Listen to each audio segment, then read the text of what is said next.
Global village Austin বইমেলা 2025-এ বাংলা ভাষা ও সাহিত্যের প্রাণবন্ত উৎসবে মেতে ওঠে প্রবাসী বাঙালিরা। লেখক নির্মাতা সাদাত হোসাইনের উপস্থিতিতে শুরু হয় দিনের এই আয়োজনে। আয়োজক বিমল সরকার বলেন, এই বইমেলা আমার 2 যুগের সাধনার ফসল। দুদেশের জাতীয় সঙ্গীত ও শোভাযাত্রার মাধ্যমে যুক্ত হয় এক বিশ্বজনীন আবহ। মেলায় দক্ষিণ আফ্রিকা ও যুক্তরাষ্ট্রের বিভিন্ন প্রান্ত থেকে আগত লেখকদের বই উন্মোচন, শিশুদের চিত্রাঙ্কন ও খেলাধুলা আর পাঠকদের সরাসরি প্রশ্নোত্তরের আয়োজন ছিল চোখে পড়ার মতো।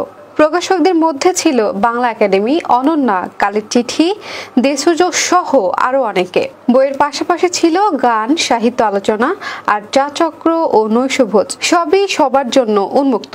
সাদাত হোসাইনকে প্রদান করা হয় গ্লোবাল ভিলেজ সাহিত্য পদক 2025। আয়োজনটি হয়ে ওঠে প্রবাসী 21-এর বইমেলার ছায়া সাহিত্য ও সৌহার্দ্যের মিলন মেলা।